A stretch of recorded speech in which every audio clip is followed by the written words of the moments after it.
So she secretly came down the aisle? Speaking of, I guess I have some questions. Do girls kinda... Widlowski shoved Ladislav with an elbow. You're insatiable, lad, the jealous guy. You know, sometimes late at the night, we are feeling really wild. We give each other foot rubs. Ladislav was eyeing Jana as she stood tall, flipped her hair behind her shoulders, and leveled a gaze at Ladislav that could set forests ablaze. She tsked at him and shook her head. But Ladislav's ill-advised attempt at soliciting Jana for information about her intimacies with Clara had given Widlowski an idea. I bet Clara would love to see you perform. Nice try. You don't want just a little bit of that action, that feeling again. It's not an either or, you know. You can have both. The energy and the calm. I don't know. I don't think so. Fine. In that case, I still got a trick up my sleeve to make you play with us. Don't make me use it. Oh, really? And what exactly is this secret weapon?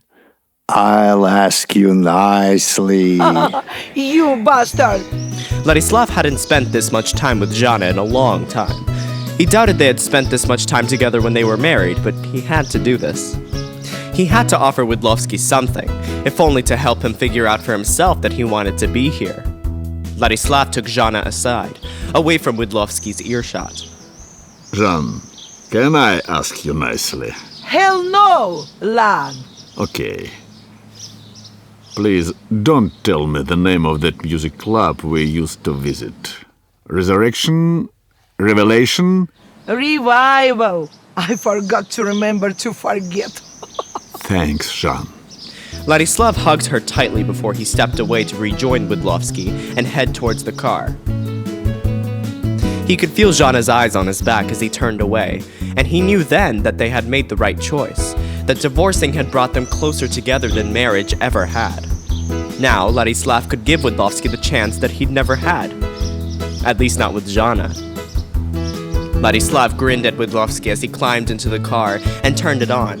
He was still smiling at Widlowski as he pulled out of Jana's driveway, but it faltered when he saw Clara step out of the farmhouse and Jana walked back to join her. It was only an instant of guilt and pain. I happen to know a great place to take Her Majesty to. Interested? Sure. Revival Music Club. They used to have an open mic on Friday. And Friday is today. Shabbat Shalom. By the way, tomorrow is Saturday. Why don't we try to catch Jean in his secret apartment? We need a drama, don't we?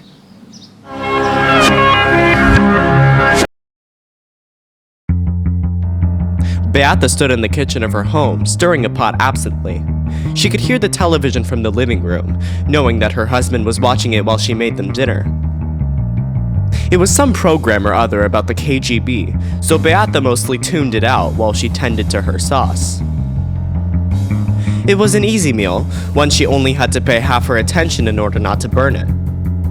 She sighed, wishing she cooked something more complex which demanded all her attention, to take her thoughts away from Widlowski and to try to forget about the other night, to forget about all of it and just focus on her life. The phone ringing pulled her back out of her thoughts, but before she could even turn to pick up the cordless phone on the kitchen counter, she heard Haritonov moving in the other room, to the table between the living room and the kitchen. He picked it up and held it close as Beata glanced over to him, and watched as he listened for several long moments before he glared at the phone and pressed it back down onto the base, making a face. Damn it. What is it? Been getting the same call all day. Where's crossed or something? Just gibberish. Oh, all right.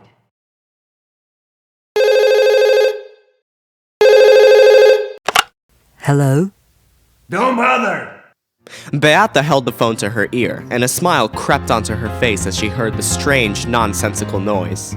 For the most part, it was meaningless syllables, words that made no sense, jumbled all out of order.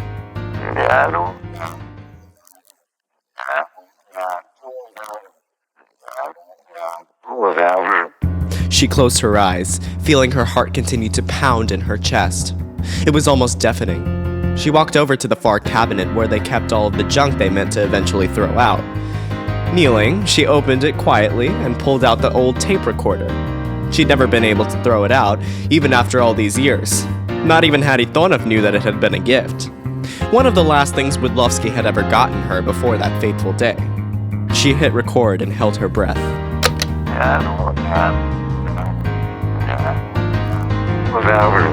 She slipped the recorder into her pocket and rose, stopping cold when she saw Haritonov standing in the doorway, his head tilted quizzically as he watched her.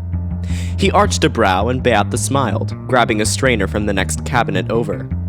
I was just thinking about something. She walked over to the sink and strained the pasta, knowing that her husband was watching her every step of the way. She simply went about, finishing dinner, that damning evidence in her front pocket beneath the front of her long blouse.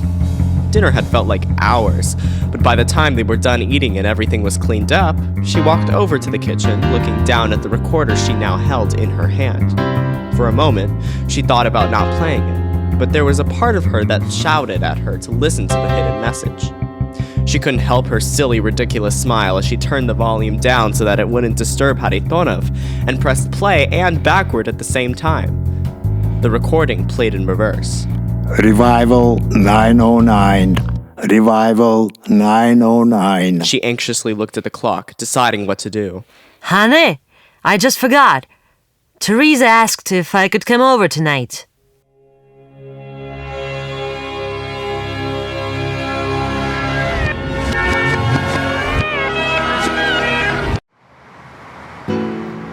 Widlovsky rocked back and forth on his feet outside of the Revival Music Club. It was illuminated by a flashing neon sign, the only light, really, that bathed the front of the club in a beautiful, romantic shade of blue. He had arrived early just to psych himself out, he supposed. Now, though, looking up, he couldn't help his smile as Beata approached, her hands in her pockets, her smile warm and friendly. Far friendlier than the other day. I bet you think you're so clever. Hey, 9:10 sharp. Exactly 1 after 9:09. Now who's clever?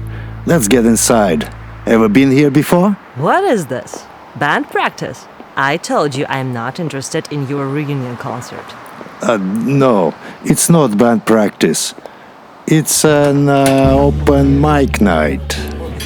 There weren't many people there tonight in the dimly lit club, though from what Ladislav had told him, there often weren't many people in there at all. On the stage, a blues band was backing up a man playing his guitar and singing Me and the Devil blues, trying to imitate Eric Clapton's legendary style. He strummed some chords. He hit some notes. He was determined and honest.